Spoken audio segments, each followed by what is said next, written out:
Hello, everyone. This is the Easy Allies podcast. I'm Kyle Bossman, the Dark Prince of Nerd Media. Joining us this week, Ben Moore. Sup? Michael Damiani. How's it going? Brandon Jones. Yeah. And Ian Hink. Yo. Woo. Jones, you ready to start corrections? Begin corrections music, please. The genre is called shoegaze because the guitarists would typically look down at their pedals as they performed. Lots of effects. Yeah. A little effect pedals. A better reason to be called that. Cub Fu evolves into Urshifu. Cub Fu evolves into Urshifu.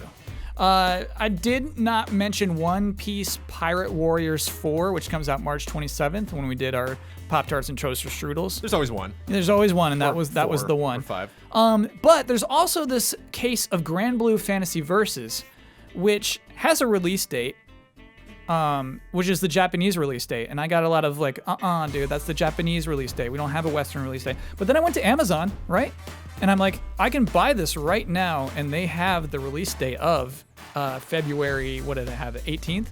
So, wait, people were telling you it didn't have a Western release date? Yeah. Scrubs. Are you Scrubs? Oh, no. Commenters are you Scrubs? Cue scrub music. Cue scrub music. We talked about how the Pokemon DLC didn't seem to be based on anything, but the Isle of Armor is based off the Isle of Man, and the Crown of Tundra is based off Scotland, so we're still talking UK, baby. Cool. Finally, we had Ben Hansen from MinMax with 2 N's submit a game last week that I kind of messed up. I guess I read something wrong. Apparently, it was meant to say, I love all Pop-Tarts, they are the best food. Oh. Which I think is a little far. End corrections music, please. I'm worried. Yeah, that sounds unhealthy. Yeah, to be honest. the best food? It's like bananas, we all love aren't they? Pop-Tarts. Aren't bananas like the perfect food? Yeah. What's interesting though is not reflect like he's a good-looking guy. So if he Right. does have an unhealthy relationship with Pop-Tarts, it's not coming across physically. It's time to play tough bouncers. Keep it up, man. Ben Damiani, you've not seen this game yet. This is, of course, because Easy Allies runs the biggest club in LA that is exclusively for video game characters. And so our patrons submit 2 video game characters, and we have to choose which one can get into the club and which one has to stay out. Because the club is packed. All right. Okay. So our submissions are from Brian from Happy Gaming and Phil.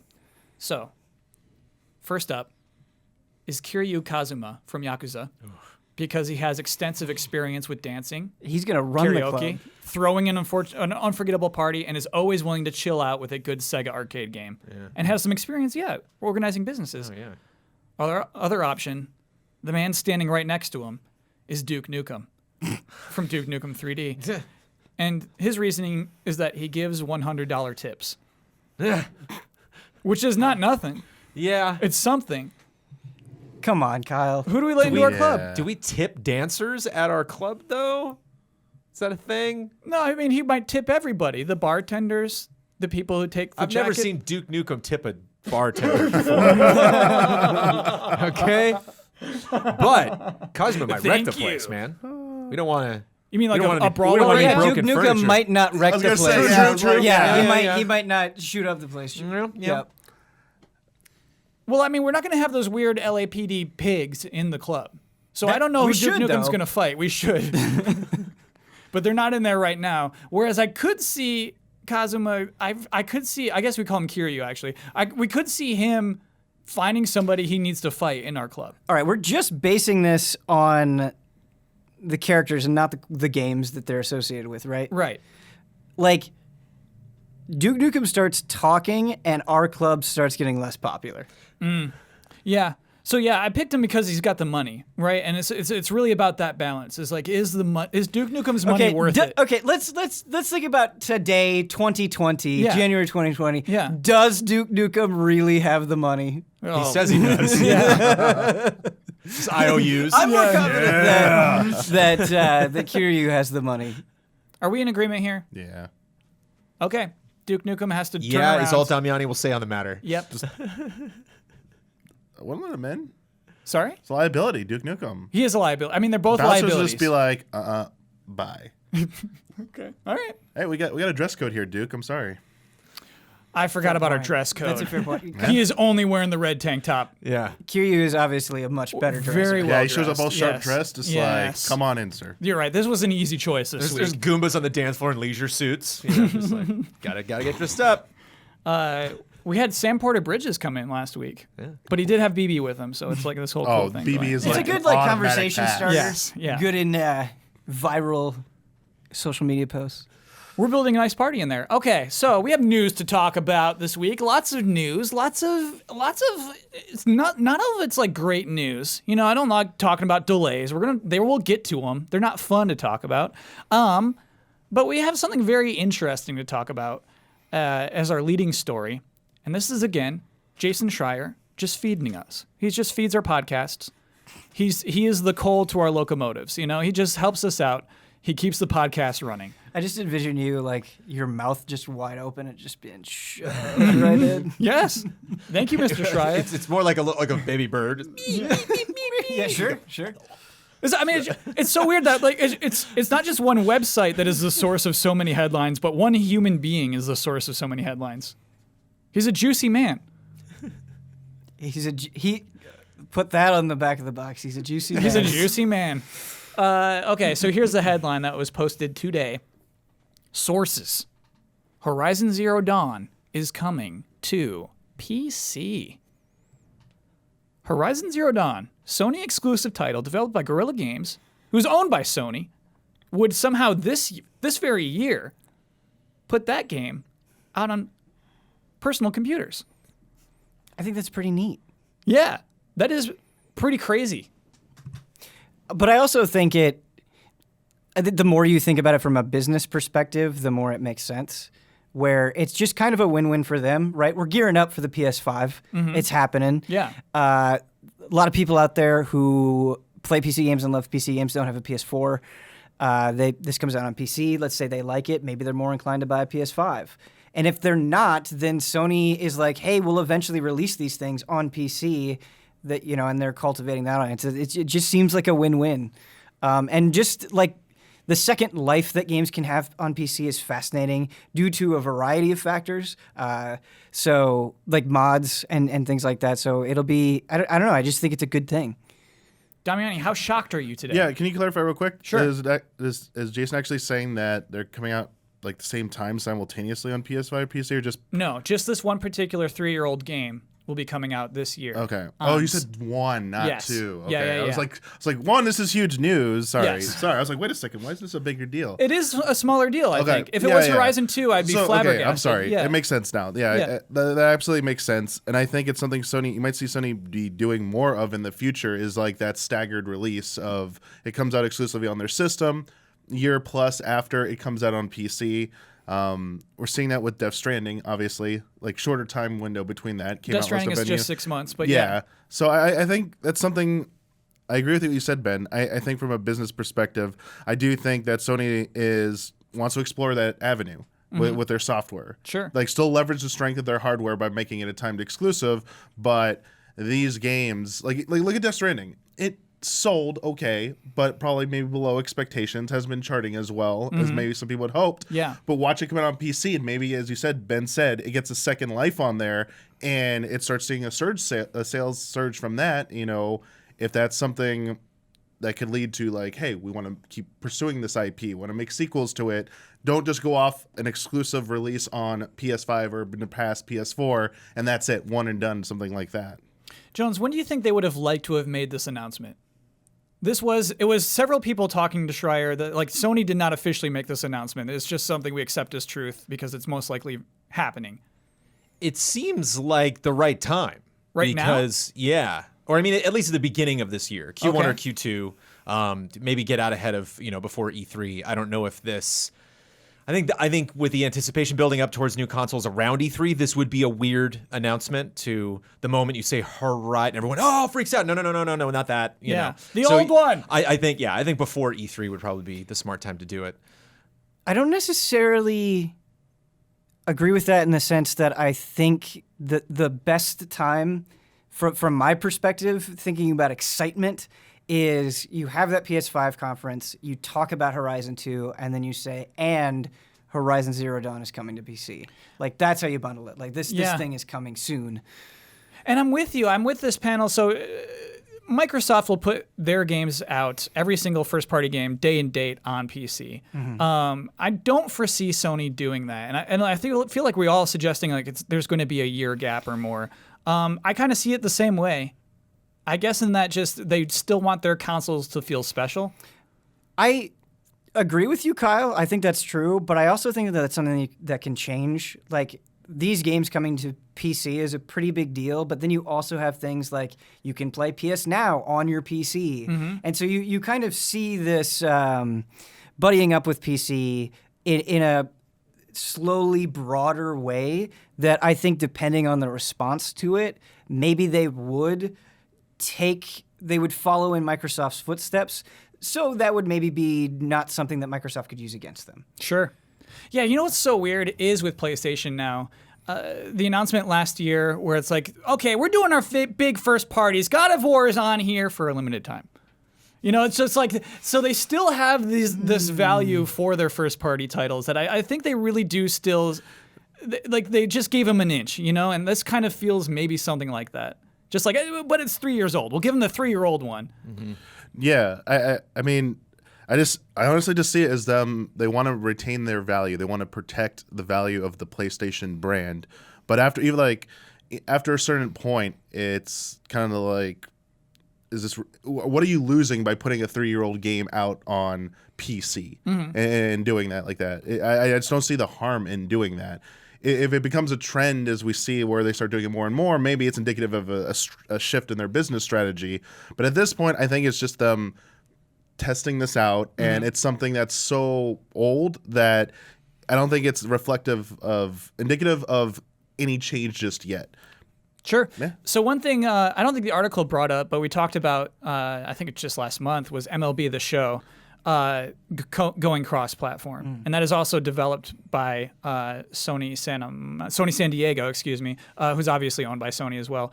And so at the time I was like, oh, that's probably just for this one baseball game, and it's not. It's so weird to think that they're exploring the PC space. And Ben, you touched on an interesting thing in that you said, just to give Microsoft one less thing to brag about or something like that. Right. I think that's interesting. Do you think it's coming to PC as part of a competition with Microsoft, or do you think this is purely business driven and just we can make more profit off of this old IP?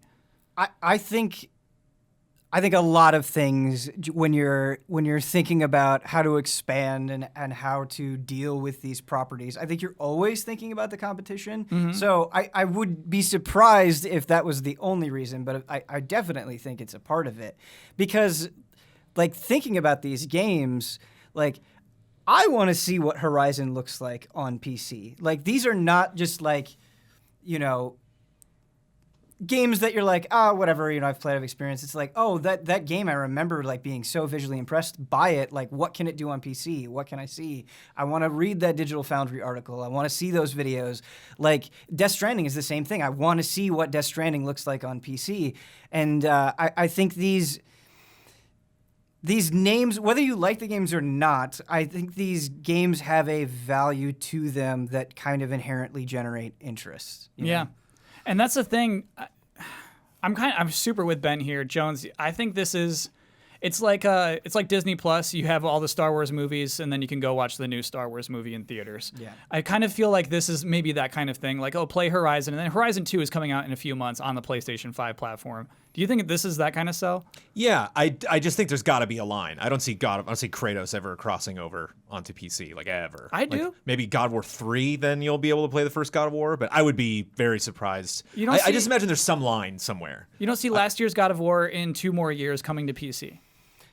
Wouldn't Kojima be that line though? I mean, wouldn't Guerrilla Games be that line in a way? Like they're owned by Sony. You just because of the character's value. You're saying that? Yeah, that this is a new property. That this is something that I don't think necessarily people associate so much directly with those brands. I don't see, you know, Spider-Man maybe. I don't know. I think there's probably a couple precious, entities that they want to keep associated, because then they get to say both things. Then they get to I don't see only on PlayStation devaluing. I don't see them doing that, especially going into a new console. It's funny. I don't feel like there are many precious babies. I mean, maybe That's why Uncharted, yeah. maybe The Last of Us, right? But there's no like, more Uncharted's supposedly. I don't I think they'll or do at more least- without Nathan Drake. I think they'll do Sure. it like Uncharted with some other character. What? Just thinking of the title. It's Uncharted with some other character. It's just some other guy. He's very funny. He's very charming. He's got a lot of wisecracks. He's got a grappling hook. Just give it a shot. It's to me pretty crazy news. It's not the news I expected to see this week, but it's one of those things where you accept very quickly. I almost accept this as fact. I will be surprised now if it doesn't happen. The only uncertainty in the article is whether it would indeed release on Steam and the Epic Games Store at the same time. I'm not sure why there'd be a reason not to believe that they wouldn't try to be cool with both of those companies still. But yeah, Jones, Horizon's a big deal, man. That is a precious jewel. Yeah. I just don't see. I mean, if this is actually going to happen, I'd be surprised if it's indicative of just across the board, we're going to get everything. We're going to get Last of Us Part 2 eventually someday, on PC. I see them just kind of testing the waters. Because on one hand, where I could see this being a big business deal for them, and they're going to make, a mint, with having people check this out. There's something about Horizon 2 that after this, even after all of the stuff that's come out this gen since then, I still think that's probably some of the best facial animation we've seen this entire generation. So there are, yes. And some of the worst. When you have random conversations with people in Horizon, it's not 100%, but there's just some really, really good expressive characters in that game. Sure. Compared to something like Outer Worlds, which just came out, I think that game is impressive, and like Ben said, I'm really curious to see that run. But I'd be surprised if this kind of opens the floodgates, and I don't know if they necessarily would want people to think that. But I don't know if you were Sony what you could do to prevent people from assuming that. No, we're still gonna wait till we announce these things, or They have to communicate so or much. Jason says it. Kind of as a middle ground between those. I think one of you said this, but if there's a Horizon 2 coming on PS5, this is a perfect way to advertise that, And it's just the timing of Horizon 2 is going to be done before God of War 2. If God of War were a launch title on PS5, it would be God of War right now, not Horizon, right? Maybe, Yeah. because it's just an ad. So there is a connection between Death Stranding and Horizon, is that they both use Decima Engine. And so there is that could be it, Jones. It could be just their team, Guerrilla Games, has been working on porting that game to PCs. Why not also port this one? Hey, it's the same engine. We got this down. Right. That makes perfect sense. So it could just be a single case scenario. It honestly could be. I would be just a surprised test. if it. Yeah. And see how it does. I just see in terms of ramping up, for them not announcing this at E3 but announcing it beforehand. For some reason, I have this in my mind. They have the welcome to the PlayStation 5 event. Thank you so much for coming. The lights go down and then come up, and then somebody they come out again with the flutes and they play, and then you see just some beautiful vista, and then Aloy just walks out, and everyone's like, yeah, it's Aloy. And I think if they announced this a couple months prior, you kind of get Aloy back in everybody's minds. So then the moment you tease it at the show, everybody knows who it is. Not just the fans, not just the the PlayStation 5 super early adopters, but we all remember because that I saw that trailer, or they started the conversation again. But who knows? Sure. Who knows if assuming that game's happening. I mean, obviously. You commenting on the Decima Engine thing kind of made me look at this in a whole new perspective. But at the same time, let's just say hypothetically, Horizon does really well. Why not? Why not bring your games to PC? I'm not sure I can think of a strong enough reason for how that. I think it would help you far more than it would hurt you. And if I were them, if it keeps being successful, keep doing it. And even if you do a staggered release, 6 months to a year or whatever it ends up being, it just seems like a positive thing for everybody.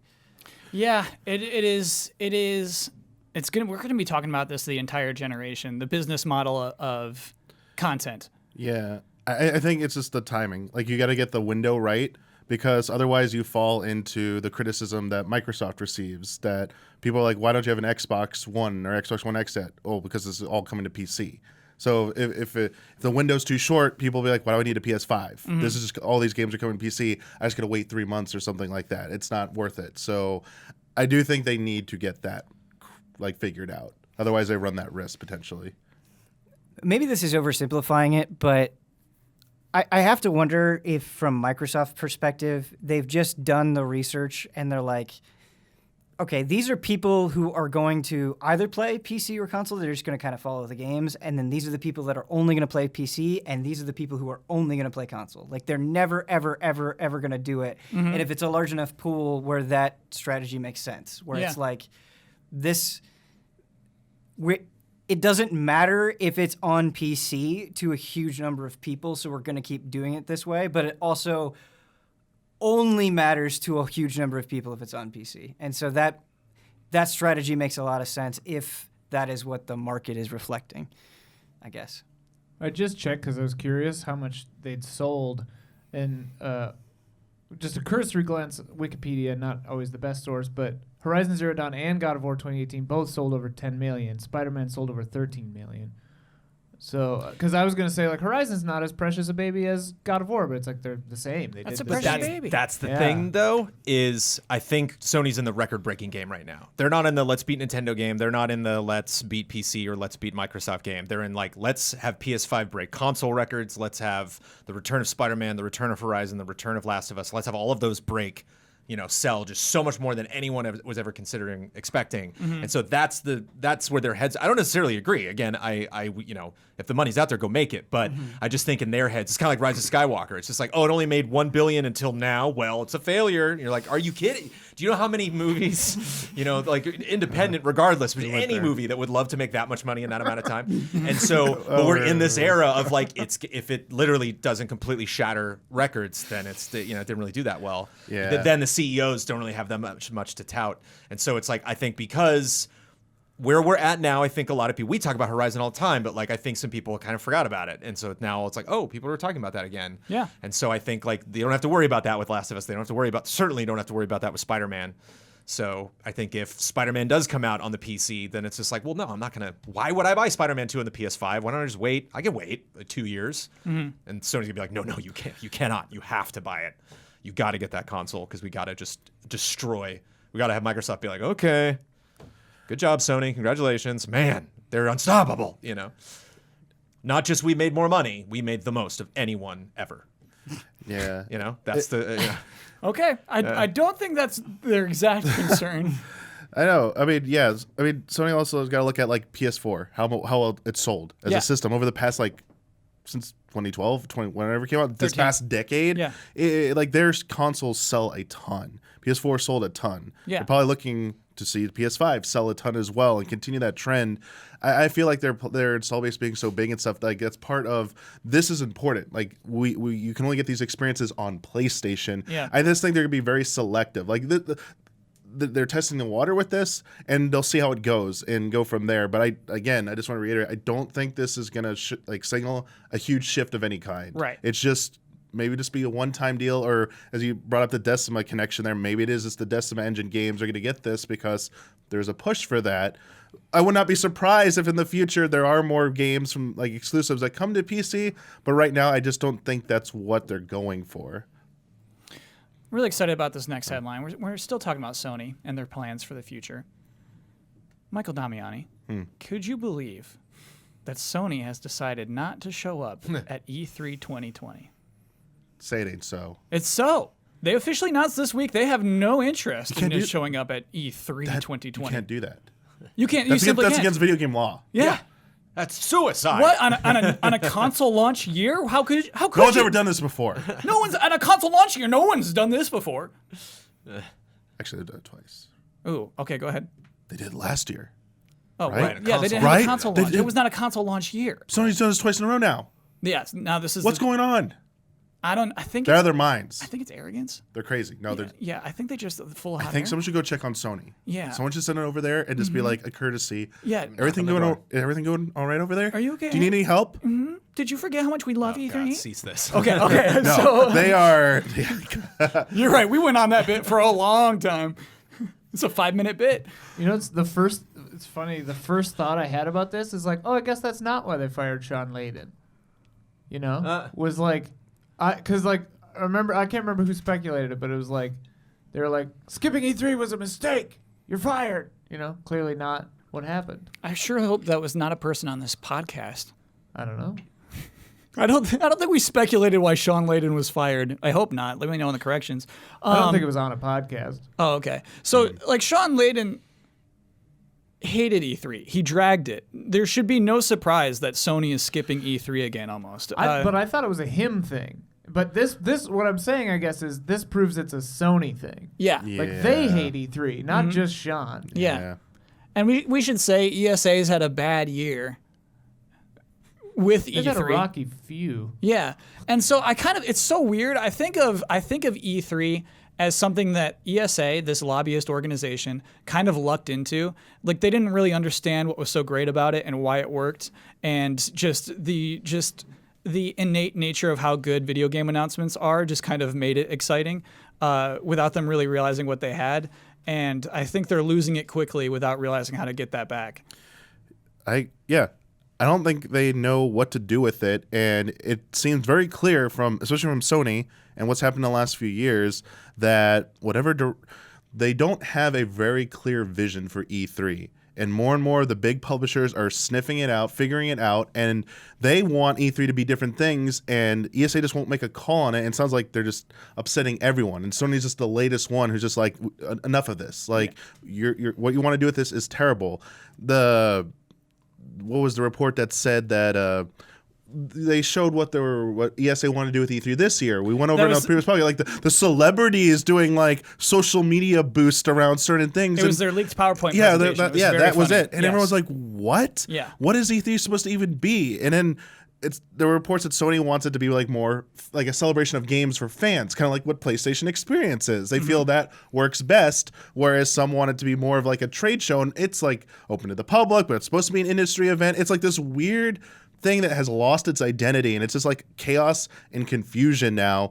And I think a lot of people are just like, this doesn't work. We can do better on our own. But I do think some people would benefit from like a focused event, but the ESA I don't think they know how to do it. Yeah. And I think everyone's figured it out. I should read their statement because we have a maybe clear idea of what Sony's plans actually are. After thorough evaluation, Sony Interactive Entertainment has decided not to participate in E3 2020. By the way, this was something they wrote to gamesindustry.biz. We have great respect for the ESA as an organization, but we do not feel the vision of E3 2020 is the right venue for what we are focused on this year. We will build upon our global event strategy in 2020 by participating in hundreds of consumer events across the globe. Our focus is on making sure fans feel part of the PlayStation family and have access to play their favorite content. We have a fantastic lineup of titles for the PlayStation 4, and with the upcoming launch of PlayStation 5, we are truly looking forward to a year of celebration with our fans. So a lot of what Damiani covered, but just the hundreds of events is absurd to say out loud, I think. I think what that means is just money, because I think that's one of the things that I think of is when somebody backs out of E3, it was just like, it's a bummer that all these companies can't get together and spend money on something, on some event, and like, it's really, the sponsors of Game Awards are very visible. I'm actually curious, like, where all the money comes in for Gamescom and TGS. I don't know, but I think it's Sony being like, it's not money that we're backing out. It's not that E3 is too expensive. It is that we don't think it's money well spent, but like, trust us, we are going to be spending money on, selling the system. Because it's interesting that we've just kind of gotten state of plays and Wired articles, and they haven't rented a space. No one's walked out on stage. Like, no one's really like done that speech. We've seen a new logo, that happened at CES, but again, that was at like a separate show. So it's interesting. That's kind of what I've been waiting for. Is like, when are we rolling the carpet out? Like, when is this happening? When is this party? And so this is kind of finally an answer. And so that actually did kind of perk my ears up in terms of what their plans are. My expectations aren't super high, but For me, hundreds of consumer events means they're just gonna like slap some PS5s in Best Buy. I think, or like malls. And Yeah, like, because you they've done play the movie 'em. theater Yeah, trick yeah. before with the conferences. Yeah, there's not hundreds of events. There's no time. Hundreds of locations for one event. For Yes. one event, yeah, for the thing. I want to read from an interview with Sean Layden that CNET had last year when he was dragging E3, because I think this also ties in with Jones and thinking about how they're planning. I think it's really some really interesting stuff. All right, so they asked him about canceling E3 last year. All right, here's what he said. When we decided to take video games out of CES back in 1995, during the PlayStation 1 era, E3 served two constituencies, retailers and journalists. Retailers would come in, you'd see a guy and he'd say, I'm from Sears and I handle Hot Wheels, Barbie, VHS, and video games, so what are you about? There was a huge educational component. Then you had journalists who had magazines and lead time and jockeying for a position on the cover, and there was no internet to speak of, so a trade show at that time of year for this nascent industry was exactly what we needed to do. Now, we have an event in February called Destination PlayStation, where we bring all retailers and third-party partners to come hear the story of the year. They're making purchasing decisions in February. June now is too late to have a Christmas holiday discussion with retailers. So retail has really dropped off, and journalists now with the internet and the fact that 24/7 there is game news, it's lost its impact around that. Jones, for sure, if there was any doubt before, this event's happening in February. Yeah. We're going to see the PlayStation 5 in February because retailers need to start buying. You can hear Huber Oh, right yeah. now. Like, Yes. Told you. Yeah. And so, I think February for sure, that's when they're going to roll out the carpet. And that is, it makes sense. They have to serve those two constituencies, as he calls them. Funny how, like, just journalists, they just do their thing all year long now, which is, true. And so, I think, we'll have that and then the hundreds of events to follow in the months between February and November. Yeah. We like November? It needs to be before Black Friday Sure. or Thanksgiving holiday, I would wager. Yeah.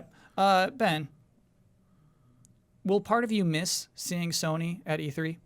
Oh, all of me. Oh, all of you. Whatever's in there is going to miss all. Yeah, absolutely. Because they were pretty good at it, right? Yeah. Yeah, it's just they were pretty good at it. Yeah, even when they were bad at it, it was great. It's just I have loved E3 since I was a child to now. It's still magical. It's still exciting. It's just like the craziest time of year for me, and it's changing, and it will keep changing, and that's just the way life goes, man. But I'm gonna miss it. I'm gonna miss it a lot. Yeah. I do wonder what E3 looks like in 2 years. I think yeah. it's just, oh man, it's happening fast. Yeah, it's happening fast. Earlier today, I watched the podcast where Sony announced in 2018 that they wouldn't do 2019 E3, and I'm like floored. I'm like, I can't believe this is happening. Right now, it is so normal now. It's so weird. We changed quickly. I wanted to go ahead, Damiani. Yeah, I was going to say, because last year we were all living this weird phase where we were just chalking it up to they have nothing to show. They just need an off year. They're building up for the PS5. They need to get all these games ready to show. That's why they skipped E3. That's why they skipped so many events last year. That's the reason. Everything will just be fine this year. And then pulling out this year, like, and everything they've said now and looking back what they said before, it pretty much is like they're not going back. Like, this is the reality. You have to face the facts now. Yeah. Yeah, it's a little sobering. I did want to give everybody good news. Xbox is still in. So Phil Spencer at Xbox P3 on Twitter tweeted this. Our team is hard at work on E3. We look forward to sharing with all who love to play what's ahead of us. Our art form has consistently been propelled by the cross-section of creativity and technical progress. 2020 is a milestone year in that journey for Team Xbox. Hashtag Xbox E3. Hashtag E3 2020. All right. Our art form has consistently been propelled by the cross-section of creativity and technical progress. That sentence is in the tweet for no reason at all. Yeah, you can just remove that line. That has nothing to do. I wonder. Yeah, I wonder if they don't really know what to say, because I wonder if going to E3 is extremely beneficial for Microsoft just on its own, or if it's beneficial for Microsoft because it seems just kind of like bringing these are almost kind of the same conversation that we just had again, where it's like these are both these are companies doing something because the other company's not doing it. Yeah. And that's what's so great about Nintendo is Nintendo's just Nintendo, like off doing its own crazy thing. But it's like Microsoft being like, no, we're going. Like, oh, okay. Yeah. Well, thanks, Microsoft. And it's like, well, it might actually hurt them. They might actually lose money on E3. Who knows? Well, but it seems like a goodwill gesture. It seems like, no, I think we got the Microsoft Theater. How can we not show up in the Microsoft Theater? That's the thing is they show up in their own little free theater for themselves. Yeah, they I don't think they spend too much as opposed to somebody like Ubisoft who has to buy a lot of space. Yeah, they still have to spend money because they don't own the theater. They don't own Microsoft Theater? It's just named after it. They pay for sponsor they it. sponsor Yeah. it. They don't own that. Staples doesn't own the Center. Staples. Yeah, it's just the name of the venue. They like, just it's a pay millions of dollars every Think year. of It's sporting an event ad. stadiums, why they're named because It of the could be sponsor. the Easy Allies Theater. We're like working LA towards Live, that goal. whoever Those owns buildings I are think we just should reevaluate our billboards. goals. Yeah. Yeah, Kyle. I made this. I made the mistake too. I used to be like, "Oh, Microsoft gets a place for free," and someone's Yeah. like, "Dude, they don't own it. You're an idiot." Huh. I was like, "Oh, whoops, my bad." So I I am. could see you backstage at the Game Awards, just being like, "Huh, it's interesting. You got a Sony computer there. I would think there would only be, like Microsoft computers here." Well, that's the thing is like there are a lot of signs that say like Microsoft, like in the actual Of theater. course, yeah, and the just like- signage. That's what they're paying. Yeah. And you do pay Microsoft Theater, but yeah, I guess that But makes like, sense. look at why Microsoft does that. They have more space there. They have more control of that venue because it's their own space. As much as they're touting they're at E3, like they're not a part of the actual like exhibit hall. Like they moved out of there for a reason. Why EA moved out of there? Yeah. They pay. I mean, it's a little bit of the money. It's a lot of money to have a booth there. It's so crowded in there. It's just why not do your own event if you're big enough? And I think that's what everyone's doing. That's what Sony wants to do. And then Microsoft has, if they didn't have access to like at part of LA Live, I kind of wonder if Microsoft would still be like doing this, you know? So I got a big question for the panel. The big question. So there are going to be a lot of next gen titles, a lot of big titles this fall that will be announced between now and the fall. Who's going to announce the most of them? Who gets first crack at them? Will it be Sony or Microsoft? Sony. You think so? Yeah. So you think do you imagine a reveal event and then something else closer to E3? Sure, I think there might even be two. I think they'll have the big reveal event and then like a couple state of plays before. There might be like one kind of big blockbuster state of play right before E3. But I'll put my chips on Microsoft waiting till E3. I don't know why. That just kind of seems like something that Sony's not doing. Yeah. So again, it's like, haha, this week you're not talking about Sony. I know it for a fact because they're just not here. It's not Sony's week. And if I was anyone that's not Nintendo or Microsoft, I'd be like, how the heck are we going to compete with, the next Zelda game, Metroid Prime 4, and everything that Microsoft's doing? It's like we're all just kind of, riding that wave. What's the thing? I think Microsoft could put on an enormous show. I think they could, blow everybody's socks off because I don't see Sony beating them to these announcements. Am I crazy, Ben? I guess does it like really matter? I guess Yeah. was my Who's response. got Assassin's Creed? Who gets to Right. announce Assassin's Creed? Right. Like, is that what we're really going to be looking at? Where it's like, oh, well, like let's say Microsoft like technically has the most games, but they're like, again, just completely hypothetical. Let's say they're like updates on Xbox, but they kind of count, or they're smaller games or whatever, and then let's say Sony has far fewer games, but they're juggernauts. Like, that's what everyone is going to be talking about. So I think it's not like who is going to have the most next-gen games, who is going to have the most next-gen games. Yeah. Yeah. But the other That problem makes sense with to me. the Sony event is like, if it's in February, that's pre Last of Us, that's pre Ghost of Tsushima, right? So it's like we're gonna see the same stuff that we've seen. Like, what blockbusters are they gonna bring? Just Horizon 2? Baby. What? That's Yeah. potentially the exciting part, right? Yeah. Yeah. Because you don't know. Yeah.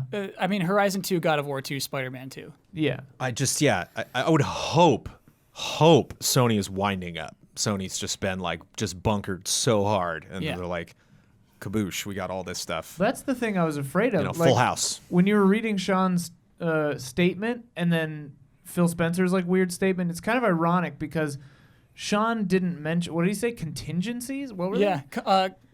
I lost it. Yeah, I lost it too. Whatever. The two poles of their business. He mentioned constituencies. Constituencies. That's the word. Yes. He mentioned journalists and retailers, but like left out fans entirely. But it's funny because Sony was the first. Like, they were maybe had the best, most fan pleasing E3 press conference ever, maybe. Whereas Microsoft, they always seem to position themselves as being for the fans, but their shows aren't always as, they're not as big of a banger as the Sony one. But it's like, I wonder, like, let's say Sony doesn't do a PSX again, or like doesn't have any crowd-facing, fan-facing events this year, I almost wonder if it's a cascading, like a delayed effect where it's like they're riding on the laurels of PS4 being successful right now, but it's like if you neglect to do fan-facing events for 2 or 3 years in a row, does that start to bite you in the ass with sales of the PS5 a year from now? Do you know what I mean? It's like how like every time there's like, I guess with like politics where it's like the things take a few years to take shape, so you don't see the payoff of something that happened 3 years ago until, the future. Do you see what I'm saying? And like Microsoft might take up that mantle. I hear you. E3 is for us. E3 actually has a relatively, I would say, small audience. Despite, us meaning journalists? Us meaning video game enthusiasts, the people listening to this podcast. The fans. Yeah. Yeah. And so I don't know. That's what I'm talking about. Yeah. I don't think... That's the thing, is what is the power of a Microsoft Xbox E3 press conference? And that is what I'm really genuinely curious about. Yeah, I wonder. Ben, how powerful is a Microsoft Xbox E3 press conference? Not to give you a cop-out answer, but as powerful as they make it, right? Uh-huh. Like, if you just say like the past ones, like they've been pretty good. Yeah. But they haven't been like necessarily mind-blowing or amazing, but they could be. Like it can change from year to year. You can have like a $599 press conference, and then one year you have a Final Fantasy VII Remake and Shenmue 3 press conference. Like, it is as powerful as they make it, is as powerful as many games as they have. And I think Microsoft has been, hopefully, setting themselves in a position where they could have a show like that with all of these studio acquisitions. Mm-hmm. And the way that they've been teasing us with the Series X, like it's possible. It could be a very powerful press conference. Yeah, you know what? You sold me when you're talking about not how many next-gen titles, but how many next-gen titles. Yeah. Because it's hard for me to think about last year's Xbox press conference because I remember being exhausted. Yeah. I remember just like feeling exhausted after how many game trailers I just watched, where you can't even like tell the good games from the bad games anymore. Sure. And you just feel full at the end. And I think you're right, Ben. I think that is not the strategy to do this year. If they have E3 to themselves, just hit the home runs.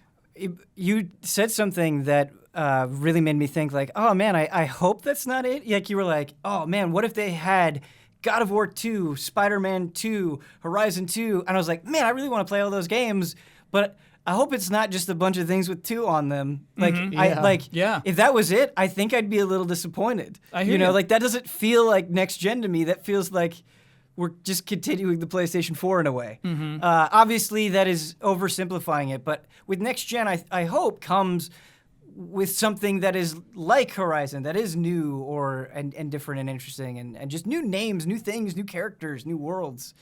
I hope that's not it. Yeah, I hear you. And I think that might be what Microsoft will be delivering. I agree. I think there's a good chance. Yeah. I think they've had 2 trial runs, and now they're going to nail it, right? Like, and what's the recipe of a good presentation? It's like 3 deep dives, 2 kind of cool indie montages, and 1 or 2 just like melt your face announcements, right? Like toward the end. And honestly, you need bad stuff to build tension. And you need some bad stuff to build tension. You need some boring stuff. And a really 100%. good edge of your seat demo. A really long, like, oh my God, this just keeps building and building. Yeah. I wonder if they would have bailed on E3 a year earlier if it hadn't been for PSVR. That they're like, we have to put this on people's heads and have them check it out. Yeah. Because I remember that was the hot ticket. I remember a lot of people were like, the app, I refreshed it, and I got to check that, the PSVR stuff out. Mm-hmm. And like without that, they're just like, what's the point, I don't think like you said with the internet, it's like the internet's not new. You know, it's Yeah. like I wonder if they felt this for a really long time. They just had products that they're like, we got to get in, you know, for people to play the kitchen because then that RE7 bomb will hit so hard. I wonder if leaks have anything to do with it in a way, where, like, imagine as a company where it's like we could spend all this money on E3 and have everything leak anyway, or we could just do it all internally and have everything leak anyway. Like, if I wonder if it changes your mindset if you begin to assume that leaks will happen. I wonder the same. I wonder how much they are worried. We talk about crafting these narratives, crafting the perfect press conference. I wonder if there is someone who cares, right? Or if Yeah. it's just like, hey, I need more games to put on my list. You know, I wonder. Ben, I Well, wonder that. The state of play thing, it sounds like it's like the department over here is doing it, and then like people who are providing trailers don't even know like if there's a release date on it or not, like until they see it in state of play. Like they don't seem super organized over there right now. Oh, ye old Sony. So I don't know. We're talking about crafting narratives, and they're just like, oh shit, we announced our release date. Okay, you know. It's No, like, when did they say that? huh? What is that in reference to? That's the thing somebody said to me at one point. Oh, okay. Digging deep. I like one of those. Good little Like Damiani usually drops private stuff like Ian that, conversations. Yeah, those are nice. But it's just like it, and I mean that's not specific just to Sony. Like Yeah. you hear stories like that all the time, where it's like the marketing department is doing this, and the people making the game are like, why are they spinning it that way? That's not the whatever. Okay, fine. Oh yeah, that's give them what constant. they need. Heck Like, yeah, that's constant. Yeah. trailer. Yeah, and it's just like I think we might give them a little more credit than Yeah. is really there. They're not crafting narratives. They're just trying to sell stuff. So this, Ian, this actually transitions well into the next conversation we have to have, the one that I teased earlier, is delayed games. Games get release dates. Sometimes they hit them. I'm going to say most of the time they don't. We had three huge delays just this week. Final Fantasy VII Remake was delayed from March 3rd to April 10th. Not too bad. Not too bad. Hey, it's looking a little over a month. That's okay. Marvel's Avengers, also from Square Enix, was delayed from May 15th to September 4th. We went from spring all the way to the end of summer, which is pretty crazy. I bet it gets delayed again. Man, I will bet you that gets delayed again. I'll take this bet. Okay.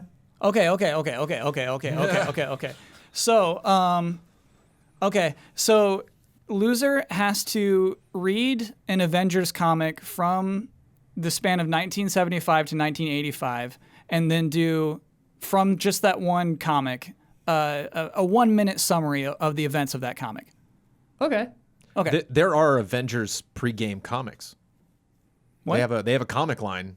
I've read 2 of them already. I read For Iron Man this and Thor. very Yeah, series? for this game. For that like lead into that game. How many are there? Just 2 so far. Iron Man and Thor. Will they have to write new ones now because of this delay? Yes, they're like, oh, we really gotta stretch this out. What's Tony doing now? Or will they just delay the next couple? Oh comics? yeah. Thor gets a hot tub. So I would read that honestly. Ian, I want to change this. We have to read through all of those comics and then Okay. do a summary of those. Okay. Yeah, that'll functional for the audience. Thor Yeah. hot spring scene. September 4th for that one. And then Cyberpunk 2077 was delayed from its April 16th release date to September 10th. That's the biggie. That's Yeah, that is a big boy. That's a big boy delay. And I think it's actually, it's a smaller delay than Avengers, but obviously this game is more anticipated than the Avengers. And I think we've known about it for longer. This is Cyberpunk. Yeah. What they announced it 6 years ago? When was that original trailer? That CG trailer was so Wasn't long it, ago. wasn't it like, was was it 2014 or was it earlier than that? I'm gonna look. Okay. But yeah, obviously we know we've had this correction many times. It hasn't been in development full on. We know, but we've just been aware of this title for so long Yeah. that this delay seems like a big one. But it didn't seem out of nowhere. Well, here's the demo now. This was before E3 and now after E3. And so it's like, oh, we're going to see it again at E3, I guess. Yeah, and What's that E3 trailer going to be? And the E3. Oh my God, you're right. May 2012. They Jeez. announced it, 2012 and then was in that January there was a teaser trailer. Okay, got it. Oh. January 2012. Holy moly. January Or 2013, yeah. January Wow. 2013 was the trailer. 2012 apparently they announced it in May. So, Jones, I remember Wow.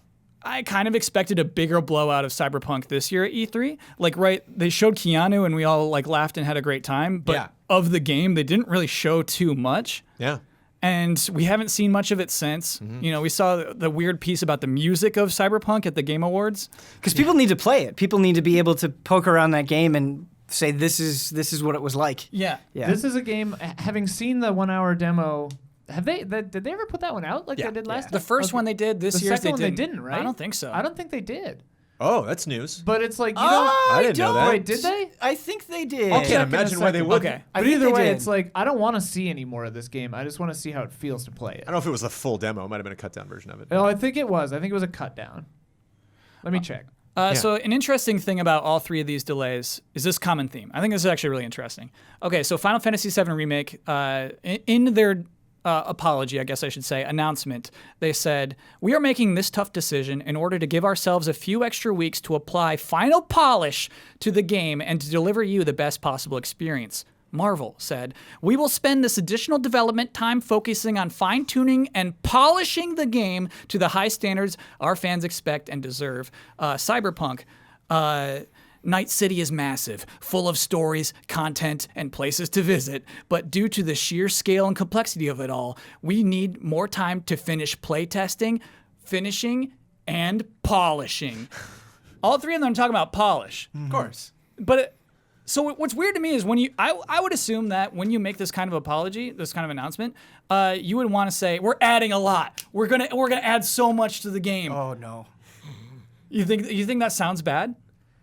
Like, from their mindset, they're probably just like, we need to make sure this works well. And so Yeah. the idea of being like, and we're going to do all this additional stuff, like, no, they Yeah. can't do that. And I think that's the truth. I think in both of these cases, they're probably content complete, and they probably are just trying to make them work better and better over these Yes. next 6 months for Avengers and Cyberpunk, which is kind of nuts, right? They showed a slightly cut down version at PAX.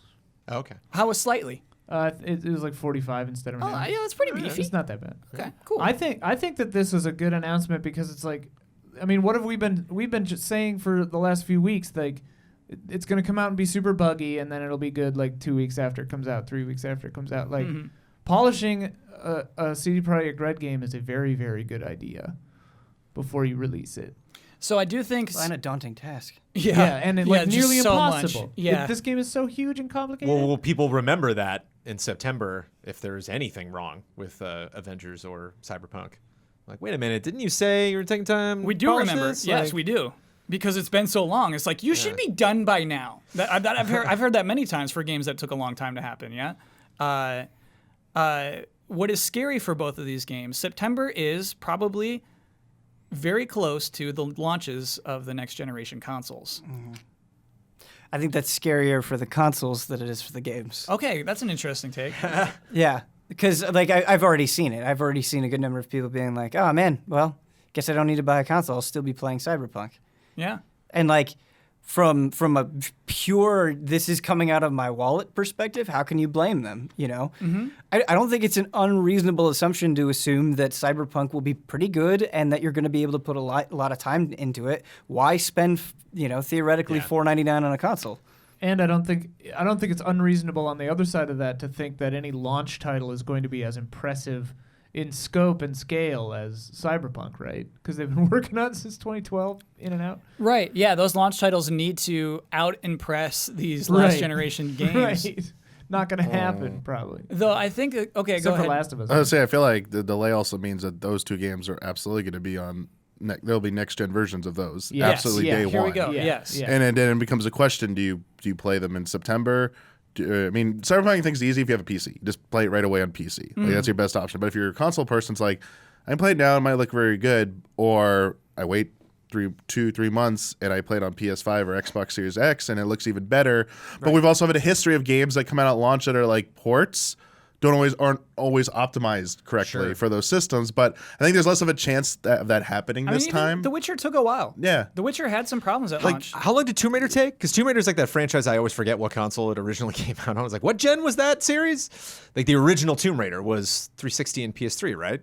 The original. The remake. The remake, right? But Yes. that's Avengers. It's the same. I don't know if it's the same people, but it's like that's the same dev, and so it's like I wonder, how long that took, and if that's something we can expect just right away, because that's just the way the company operates.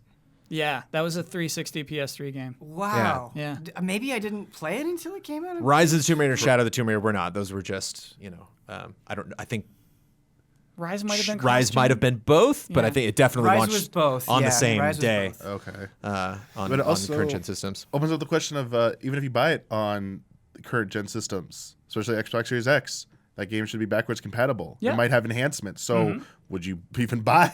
Like, there's I think it opens up those questions now. It'll be interesting to see how it plays out because those are very close. But also at the same time, you still need games coming out leading up to like the launch. Like, September's fine. Yeah, like hear I you. think September's like the edge of that window where hey, you still need something to come out because otherwise you're gonna have bad sales for a few months. I mean, that's bad business. Like if you do something about it, do something about it. Yeah. So yeah. This is backtracking slightly, but this is just kind of funny. Rise of the Tomb Raider was cross-gen just for Xbox because they did that year of exclusivity. Right. And then it came out on just PS4. So it was never on PS3, but it was on Xbox 360. I wonder if that date represents, like you said, the edge. I wonder if that's literally as far as you can go. But if you're in October, it's like now you're really bleeding into next gen hype. Now the commercials are on television. Now people are super confused. So I'm with Ben here. I think software leads, and I do think the consoles have to work more. I was like wondering about God of War 2, right? Which was a PS2 game. PS3 is out. The God of War 2 came out in 2007 and did fine, right? Yeah. Oh yeah. And so it looked amazing. yeah, and so I think there is something to that. There's something to like, man, my consoles are good. Oh, yeah, I I can mean- play these fine games on them. Especially the PlayStation 2. Yeah. That's what you're competing against. These also, yeah. but these are third-party games, so Right. they're not like the first-party like exclusives and stuff. Yeah. So I don't think it's quite the same situation. You as don't that. think Cyberpunk's gonna be a fine game? No, it will be, but I think it stands something to gain by being on as many. They want it to be as many platforms as possible. It Sure. will absolutely have that. Yeah. But I think it'll be interesting to see how it plays out on both systems because. For Microsoft, they've said there are going to be a lot of cross-gen for 2 years. Up to 2 years, you're going to see cross-gen. We're not Yes. going with hard exclusives for a while because we want, that's our strategy. Where Sony, it sounds like, yeah, we're having PS5 exclusive. So Yes. it'll be interesting if that mentality plays into any of this as well. Whereas, like, maybe Cyberpunk thrives on, Xbox One and Series X, whereas people on PS5 like, there's too many of these exclusives for PS5. I already bought it, I played it and stuff. Like, I'm kind of curious how that plays out. Well, I mean, even assuming it goes the way that Damiani is describing, where it's like, hey, it's going to be on next gen. Like there will be a next gen version very soon. Like wouldn't it? To justify the price for a lot of people, wouldn't it have to run just so substantially better? Like if it's not that huge of a jump, I guess, compared to like you do the Xbox One X version to the Xbox Series X, like I don't know, isn't there just some natural hesitation there? Yeah, for sure there is. No, you're right, Ben. Like, imagine I guess version of Cyberpunk. Let's just pick Marvel Avengers. I think it's the more likely one to have issues. If it came out on PS5 and it like somehow runs worse somehow, like doesn't run at 60 frames or something, and like that's an embarrassment. It's Yeah. like, whoa, that happened before. So it's like history could repeat itself, and I wonder if maybe that will. They might be like, hey, these games will come to PS5, Xbox Series X. But like maybe not even this year. They'll be like at a later date. We're still working on optimizing them, but this is the only way you can play these games is on current gen systems. And for Cyberpunk, PC is Avengers coming to PC as well. Yeah, baby. Okay, so PC or console, yeah, or current gen console. I think Cyberpunk could come out like the week after PS5, and I don't think it would suffer. I think you're so right. I don't think it would suffer at all. I'm more worried about Avengers, honestly. Yeah. Yeah. I bet they were unhappy to hear about Cyberpunk moving 6 days after them. Yeah, because like May was a good month for them, and now they're like, Yeah. we're into September. There's nothing there. Yeah, I imagine some executive tossing his phone against the wall. And it's a bummer because this delay for Avengers is really the only hit that this game has taken so far. So it's just like it's a bummer to see the Wait, what? Wait, repeat that. He was being sarcastic, everyone. He was being sarcastic. That poor game. But I mean, that poor Avengers game. That Come poor on. Avengers Yeah. game. That Yes. poor Marvel licensed this- game. They having a hard they few had years here. such an uphill climb. It's a licensed game coming out when it is, and had that many characters, and so it's just so. Honestly, it's just big. That they knew that they were going to need to spend terrible amounts of money on that. but they're spending more. 6 months is so much more. But what I do like about it from a marketing perspective is you kind of have a chance to relaunch it. You kind of have a chance to say, we heard what you were saying, and here it is, the actual Avengers game. You wish. Yeah. You know what's more likely to happen, Kyle? Sony announces like Spider-Man 2 and like it just eats God. Avengers lunch. Yeah. You And know everyone that's just The gonna Avengers happen. are in Spider-Man 2. Like, Yeah, just can as we guest borrow stars. but, like, Spider-Man, please? Yeah. Oh, man. Would Marvel allow that? I don't. That would be crazy. It seemed like the way they were talking about Spider-Man that there were actual strict rules about who they could include. yeah. I think somebody is No, I keeping meant track would of Marvel such things. allow them to show Spider-Man 2 before Avengers was out? Because it would destroy Avengers, I think. Yeah, I mean, they kind of have to. This week in Joker news, Todd Phillips received a Best Director Academy Award nomination for Joker. Any other Academy Award noms for that film there? 11. Yeah. The Joker received 11 Academy Award nominations. And the Joker was involved in this. I'm assuming that's the... Yeah, because Oh, the film's called Joker. Right. Yeah. But the meta you've created is that there's also the Joker. There's several Jokers. I guess there's like a film that the actor Joaquin Phoenix is an actor, but there's also a Joker involved somehow. yeah, like so the past Joker. I'm there's not no- sure what you mean. And actually, the was it Price Waterhouse handles the actual the documents that go into the Academy Awards. There's no bit about the Joker breaking into Price Waterhouse. And No, this is just a headline. okay, good. Okay. Yeah, we're serious here when it comes to Joker fans. Why am I stretching this out? It's time for love and respect.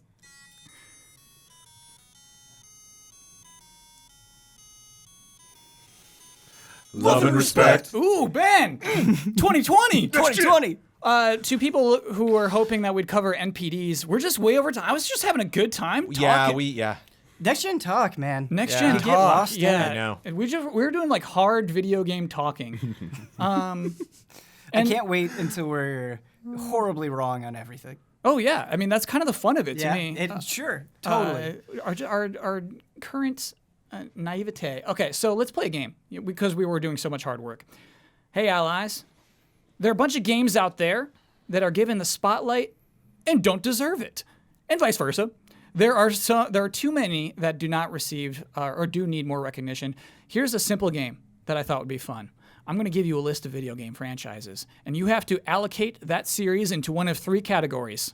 Next, please, for overrated, stay right where you are for perfectly rated, or step into the light for underrated. Again, Step into the light. that's Next, next, please. please, stay right where you are, step into the light. Okay. Is this All are rated welcome. by popularity or like your critical opinion. rating? Ian, if you think a game is overrated, Right. By Say the next, people please. or by like critics? Ooh, good question. I would say by people. Okay. Yeah. Society at large. Yes. The way that you said that, it's like critics are not people. Yeah, I know. It felt like that for a second. Yeah. Having met us, I'd say yeah.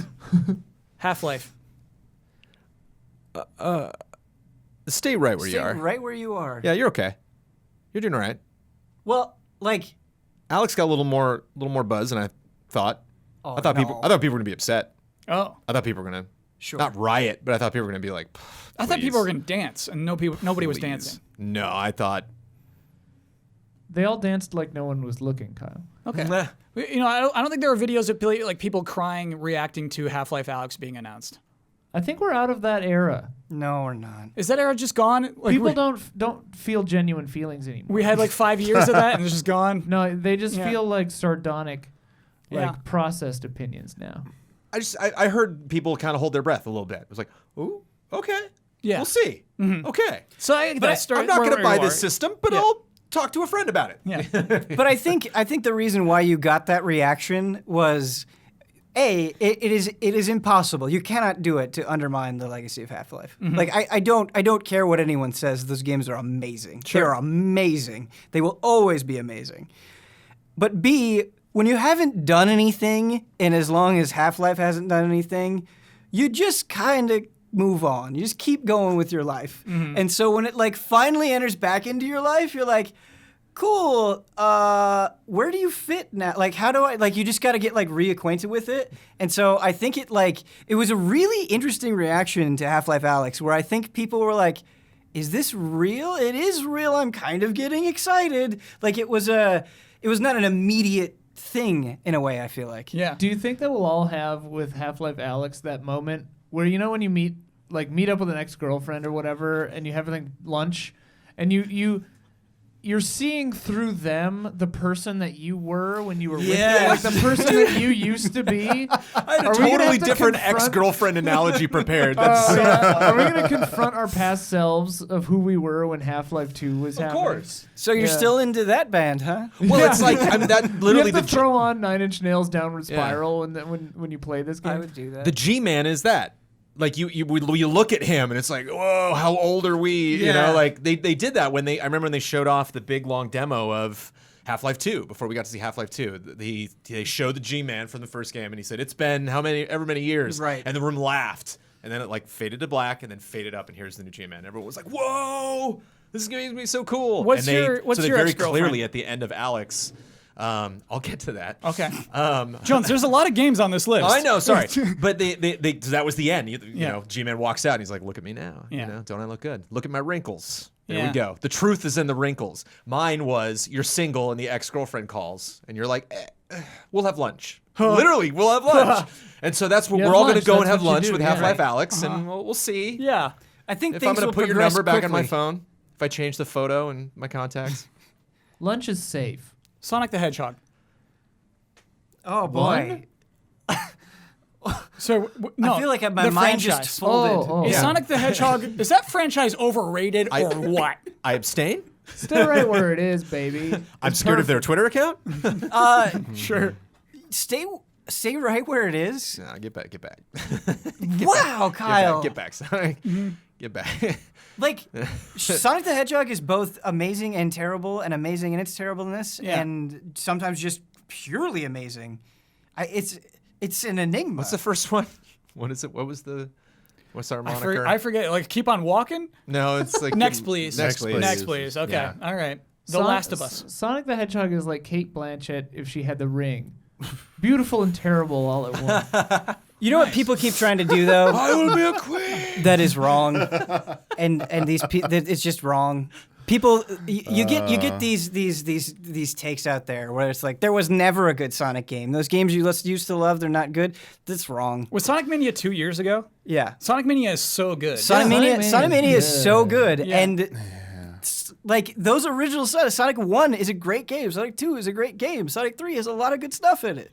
Sonic and Knuckles, Sonic CD, like these are not bad games. People, stop. But Ben, I'm a little furious about how Sega or Sonic Team did not permanently hire the Sonic Mania team to make more games. It's I think incredibly things are frustrating just to me. taking a long time. Sonic Mania took a long time. Yeah. I think things are just taking a long time. Okay. I think there are deals that have been made that we have not been made privy to yet. That's what I keep telling myself. Damian is giving me zero confidence in this. I don't know if I want to believe too. I'm just so scared. But I mean, some of those but developers think like about it. had I that thought Kickstarter that yeah, failed, and like it was I so mean, scary, man. Yeah, either there's just nothing like it's not going to happen for a while, or it's just I feel like we want it to stay where it is, but Sega's like they're just blowing us. Like it's a missed opportunity. Like why wouldn't you They're get them blowing us? Yeah, I was going to say. blowing Yes. this? I kind of wish you wouldn't say anything. And I opportunity. kind of wish you Ian, just what let are that. What are you? You just let that Sorry. exist. Ian, okay. That's what I heard. I was like, Wait. you too? So, I actually didn't know about the failed Kickstarter, but Yeah. a huge reason why they got involved with Sonic Mania was because of the port that they did Yeah. for Sonic on iOS, and there was a long time between the Sonic iOS port and Sonic Mania. Like, I don't know, I've just gotten the sense that you don't do something like Sonic Mania and then just go, we're done. Like they even had a bonus edition of Sonic Mania. This is what I'm mad about, as man. well. Like if that is what's happening, Yeah. that is beyond dumb. That's what I'm worried about. Yeah. I'm scared. I believe it's Sonic Team saying like, we can do that. We don't need those guys to do that. We can do that. That's what I'm worried about. We I hope know it's Sonic not that. better than they know Sonic. That's what I meant. Yeah, like it's ego. It's like, oh, please, we'll show you. Yeah. We'll just wait for our special announcement later this year. Yeah. They'll be blowing us. Apparently they haven't announced. The Last of Us. Oh, stay right where you are. You good? Okay. Yeah.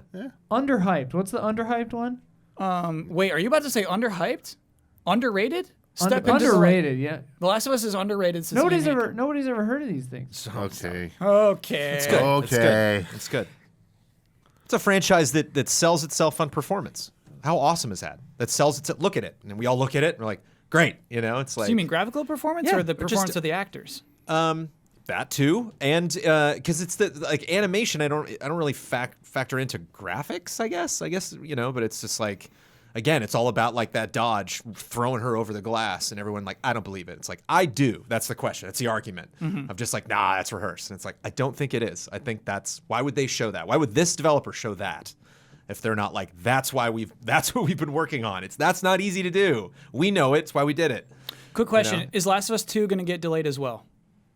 I don't. Yeah, no. I don't know. Because then I don't think so. gets Didn't it closer to already? Ghost of Tsushima. And Yeah, then it's like, already been delayed once. Yeah.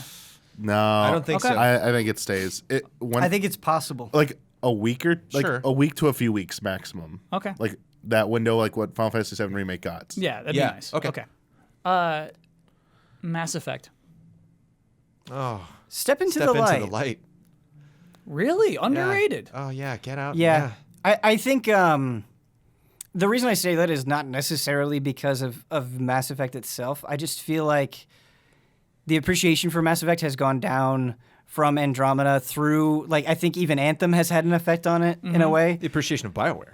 Yeah, Yeah. the appreciation of Bioware, exactly. But I don't necessarily think that is an accurate reflection of the quality of those games. Sure. It bummed me out when that article that was talking about BioWare talked about BioWare Magic being like fixing things. They addressed it when they were just like, yeah, stuff usually goes really wrong, and then they just work it out. And it's like, that's terrible. That's a Yeah. terrible way to run a company. That's a terrible way to manage a game. Like that's nuts. Like you should be good the whole time. You shouldn't have to like it's like a baseball team. It's just like, yeah, they do a home run right in the 9th inning every time. Yay, team! It's like, no, it's not. Yes. Yeah, I get So what you're yeah, saying. you should be proud of your project. You should be proud of the company. You should look forward to the next one and not dread whatever next project you're going to work on. Would a remaster of Mass Effect 1 be fun to play? Oh my goodness, I mean, hope so, because I would play the hell out of it. Yeah. I would make that a priority if that happened, because I totally missed that Some series. quality of life improvements. Yeah, I love Mass Effect 1 a lot, but boy, there are some things that I would want improved. Yeah, I think it's of the Driving? car. Yeah, Driving. What was it driving, called yeah. again? I forget it. the Their little moon buggy? What was Mako. that? Yes. Yeah. Mako, yeah. That could use some polish. Yeah. Sure. So I think that's right, Ben. I think you're right. Quality of life improvements is the way to go. Or did Damiani? Did you say that?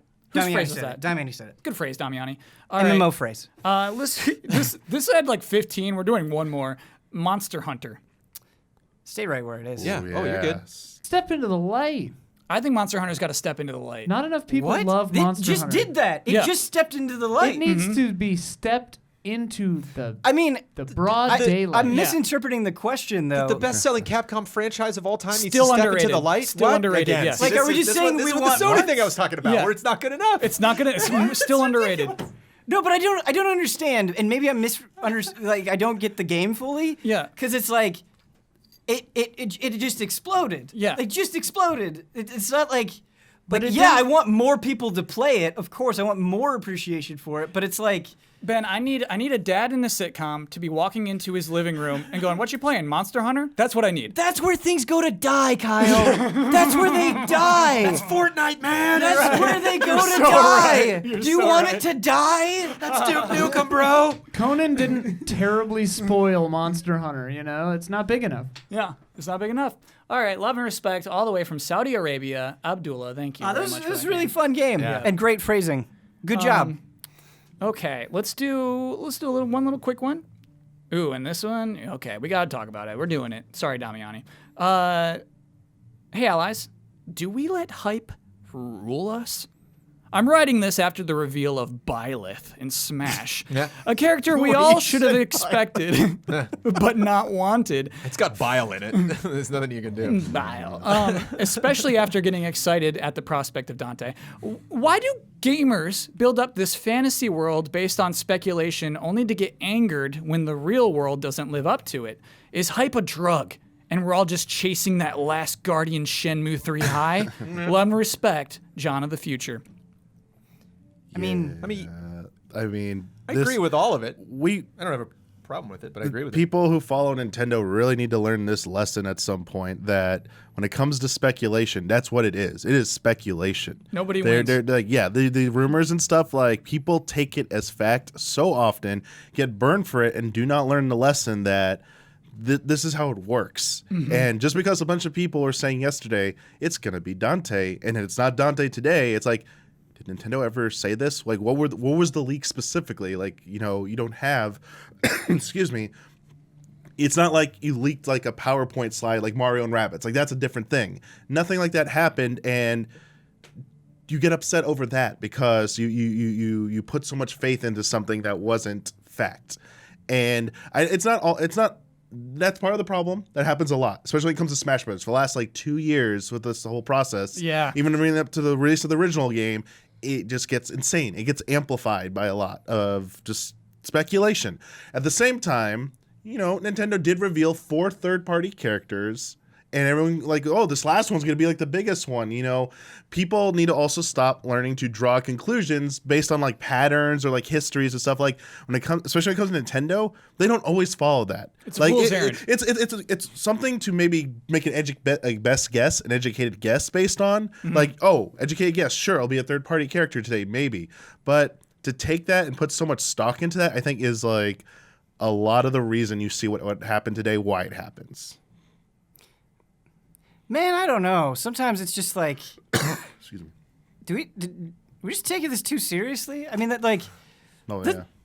hype is what video games are. Like, Marvel vs. Capcom exists. Like, crazy thing has happened in video games all the time. Like, sure, Byleth is not my dream character, but like, it's fun speculating on Smash characters, thinking they could be anybody, and sometimes they excite you, and sometimes they disappoint you, and like, that's part of the fun. It's not like are we not allowed to like get wild and have dreams and have fun? Like, this isn't like healthcare. Who cares if you get really excited over who the next possible Smash character would be? That's awesome. That's really fun. Yeah. Like, I think the thing that maybe needs a closer examination is like how that disappointment is processed. Right. Because exactly that part. Yeah. Because if you're getting really angry and like getting into fights with people you don't even know over this stuff, and you're like, it's consuming hours upon hours of your life in a negative way, and you're just like in this like negative cesspool, what are you doing? Like, then that's worthless. But I don't think getting excited about something, as long as you can like process it effectively, is that big of a deal. Kind of reminds me of Hall of Greats. Because oh my word. For listeners that don't know what I'm talking about, Okay. every 3 or 4 months, we Easy Allies on our Tuesday night group stream gather and try to get a game into our Easy Allies Hall of Greats. And I think that, like, for you got to watch the last Hall of Greats, but a heavy contender was Dawn's bringing Alien vs. Predator, the arcade version, and like I found myself rooting for that harder than anything, and so it was interesting. It's that kind of mindset that you want to try to have. It's like Vegas. If you're going down to the casino, you got to know how much money you're willing to lose, so that when you put the thing on the roulette wheel, you're just like, I want to see what it's going to be. It doesn't have to be something. I obviously want it to be something. I obviously have I put my money on black. I put my money on 20, but it'd be great if it lands on 20. I'm going to scream and jump up and down. I'm going to have a great night, but I'm not going to have a bad night if it doesn't. You know, like it's gonna be if it lands on 5 and that old lady over there screams, I'm gonna be happy for her. That's great. I'm gonna enjoy her happiness as well. Not as much as I enjoyed my own. You know, it's gonna be just a different thing, but I can still enjoy, I can still follow the story, and I can still see how it would be exciting for something else. Completely on the outside, I had a blast this morning when I woke up and I was like, oh, okay, what's going on? Oh, right. Well, I wonder what happened. And I went to Twitter and like found the memes of people making fun of the people that were disappointed before I found the actual announcement. And that's social media. Yeah. And there was a little moment where I did enjoy people like, you know, just like, but.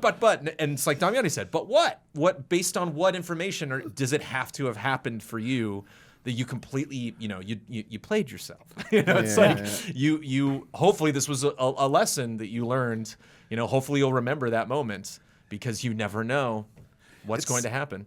I mean, when it comes to this specifically, I mean, all this, what we said is true, but there is a lot more to it than just this. I just want to also add that, like, making me wake up at 6 a.m. for this was like a little bit of like, you know, added to this, like some of the disappointment. But What time did you actually wake up today? I slept through all my alarms. I only woke up at 5 and had to like rush here to get here in time. I did get here in time. Nice. Good job. Thankfully. Good I was freaking out. Good job. I did drive safe though. Good. Won't add anything else to that while we're on camera. But what I want to say is that. Who did you kill? Yeah, somebody. Oh no, I might have done something check that the wasn't police quite legal, reports. but Sure. don't want to admit to it. I want to say that part of the frustration I understand is that the characters represented in this game, and getting another Fire Emblem character specifically.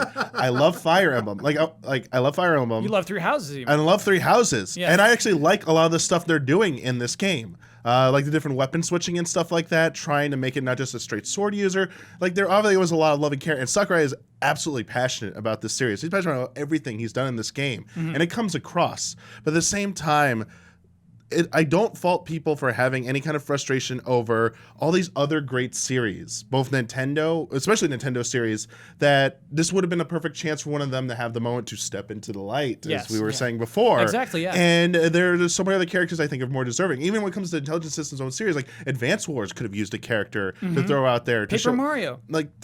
Yeah, Paper Mario. Even the Legend of Zelda series only has 5 characters. Yeah. I mean, some of which are clones, and it's like when they started talking about like Zelda, I was like, oh, we get a new new Princess Zelda from Breath of the Wild too. Like there are a lot of opportunities there, and yet Fire Emblem gets another character. But I also get it. This is a hugely popular release for them. Nintendo needs to keep building upon this success and keep Fire Emblem series going, keeping it, you know, at the forefront of their marketing and their strategy, and putting it into Smash is like a smart decision for that. But at the same time, I get the people's frustrations, but clearly Sakurai gets it too, and like was just like, you know what, I love this. I love doing this. Yeah. I know you're gonna be disappointed, but you know what? I get to make the calls, so you know, leave me alone. Does it salve the wound at all that there's a Fighter Pack 2, whatever? Yes. Somebody made a brilliant joke on Twitter. I was like, oh, hey, I dig the look of these new characters in the Fire Emblem DLC that's coming up. And they're like, oh, yeah, you're actually looking at the second Fighter Pack for Super Smash Brothers. Yeah. Somebody had one. It was literally the same characters. They all had mustaches on. Yeah. They were just like, we're That's back. very funny. Yeah. Oh, that was, yeah. I mean, it does. We're gonna go through this again. We got 6 more characters. They're due by the end of next year. And this is going to happen every single 6 time. in 1 year. 6 characters due by December 31st, 2021. Wow. Listen, I get it. I get disappointed by nerd stuff all the time, but I don't know.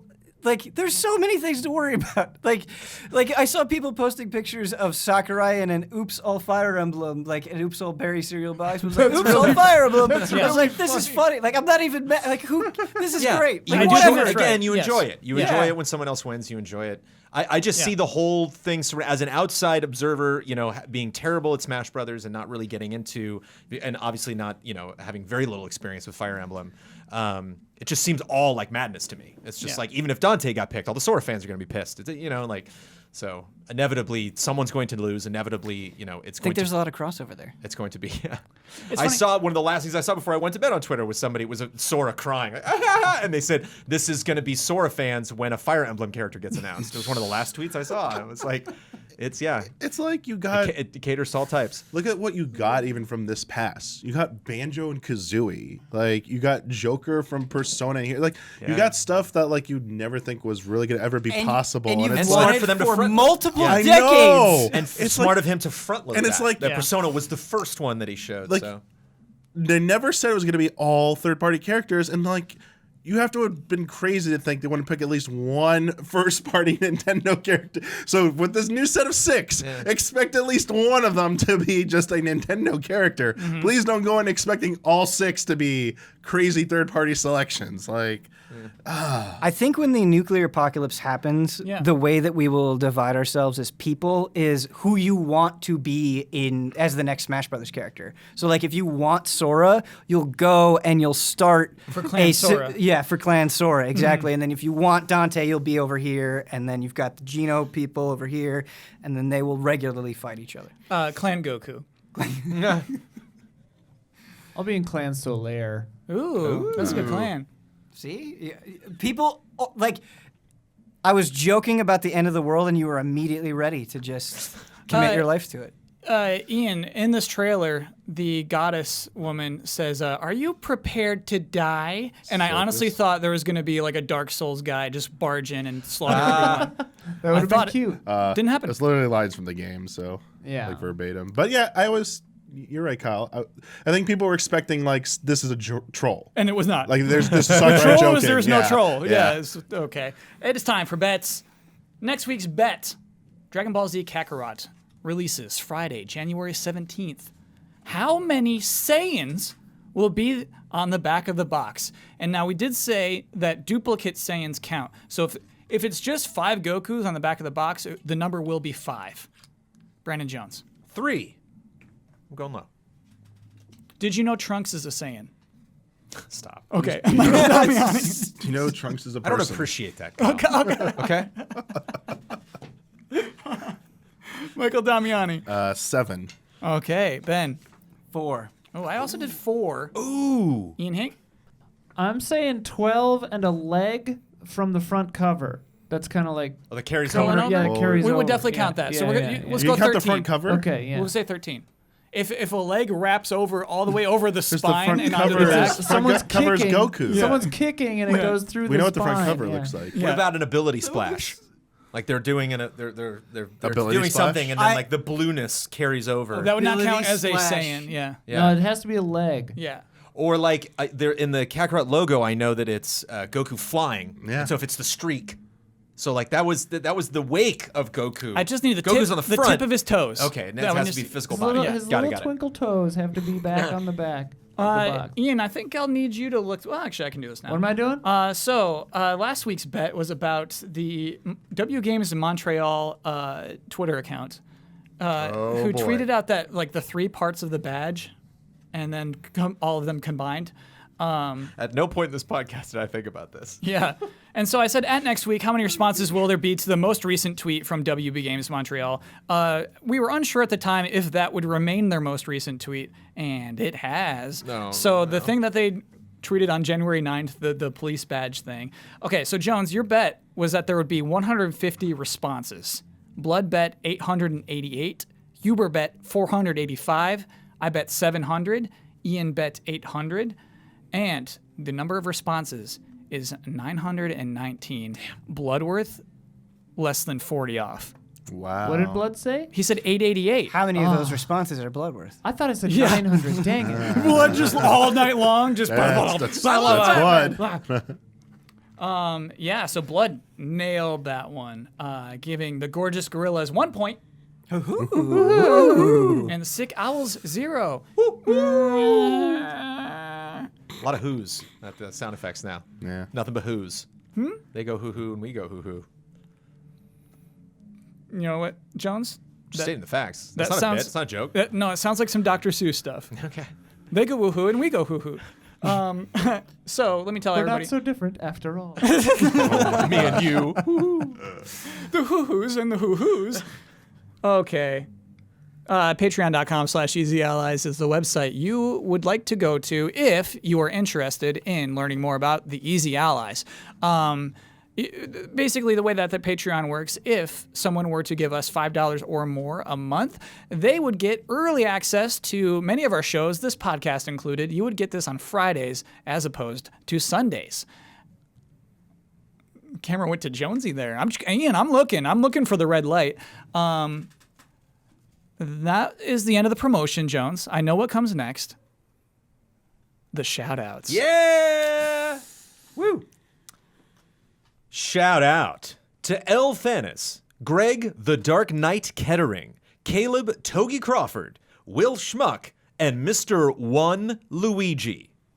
Shout out. Shout out. Oh, Ben and You didn't Damiani. explain that. Have you not done this Yeah, yet? we haven't done this with them yet. Okay. We do a row, like row your boat. So Ben, It's a round. Yeah. around, excuse me. So once you've heard me finish shall, you start saying show dow. And then Damiani, once Ben has finished saying shall, you start saying So it's show. show.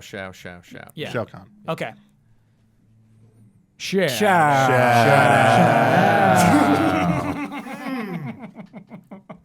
Really Sounds good. kind of wild. It's really good. Really does. It's really, really good. I bet people get buzzed. Yeah, it's like ASMR. Yeah. It gives you that like butt tingle. 1 hour of this. I get the butt tingle out of I was that. imagining like somebody running at the gym and then they just start running a little faster. You just see a guy go like,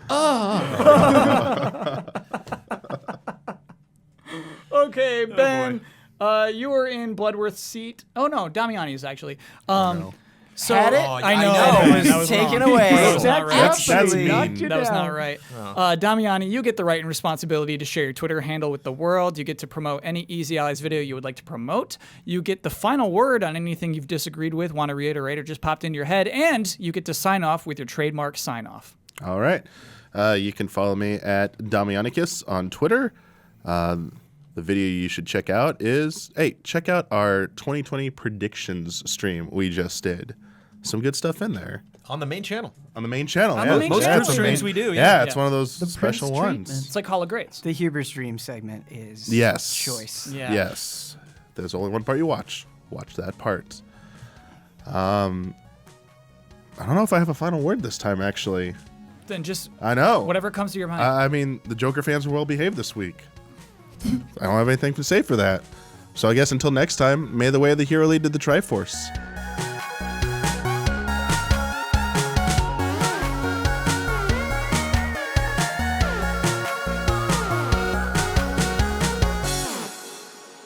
I feel like we want it to stay where it is, but Sega's like, they're just blowing us.